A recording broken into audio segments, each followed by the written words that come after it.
बुढ़ापा एक सच्चाई। रामू बहुत बूढ़ा हो चुका था, जिस वजह से उसे कम दिखाई देता था और बहुत कमज़ोर हो गया था। रामू का बेटा शहर में रहता था। मकान तो उसका छोटा था, लेकिन उसके अंदर जो चीज़ें थी वह महंगी थी।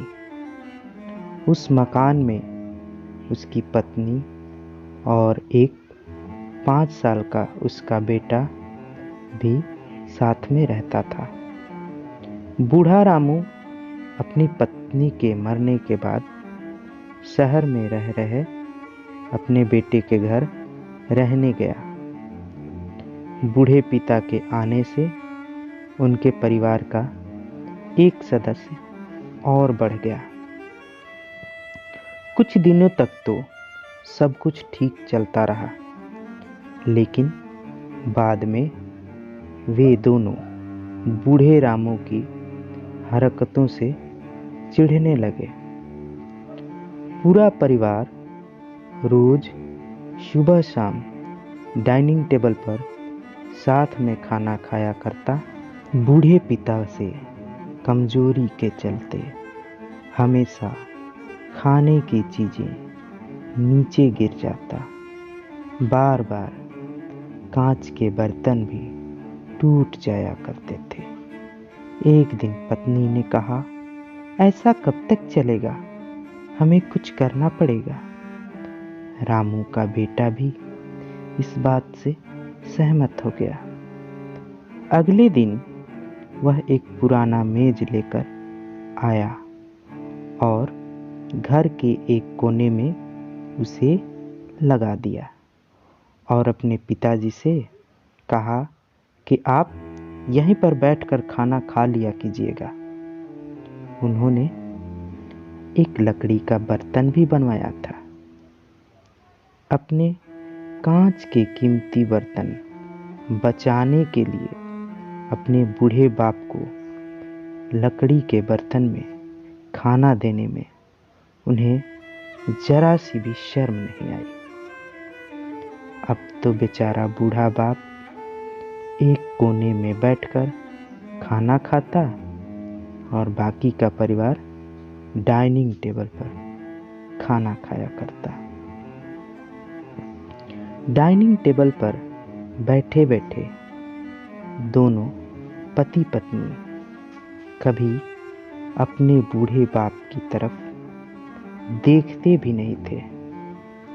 बूढ़े बाप की आंखों में आंसू साफ नजर आते, मगर उन पर कोई असर नहीं होता।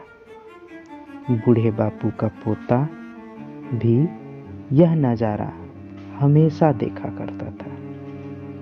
एक दिन जब पति पत्नी डाइनिंग टेबल पर बैठकर खाना खा रहे थे, तब उनका बच्चा जमीन पर बैठकर कुछ कर रहा था।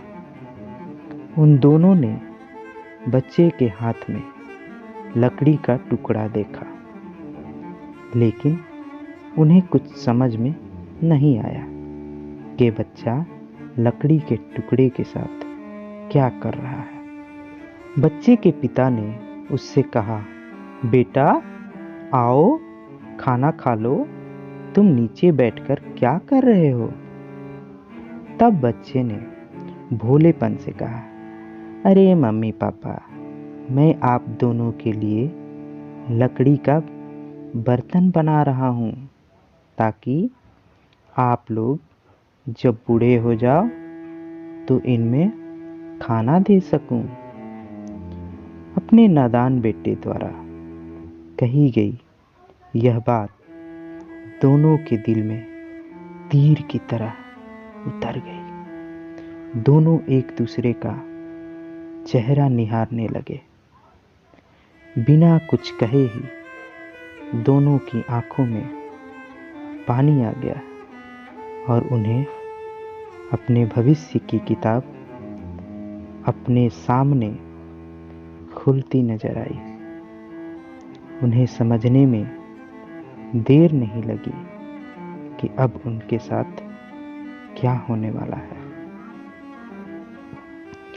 अगले दिन कमरे के कोने से वह पुराना मेज हट गया और अब बूढ़ा पिता, रामू और बाकी का परिवार साथ में मिलकर फिर से खाना खाने लगे। बूढ़े की कमजोरी की वजह से हो रही गलतियां भी अब किसी को नहीं चिढ़ाती थी। दोस्तों, हर वह पत्ता जो आज हरा है वह कल ज़रूर सूखेगा और डाली से नीचे भी गिरेगा। इसलिए हमें अपने बड़े बूढ़ों तथा माता पिता का हमेशा ख्याल रखना चाहिए। धन्यवाद।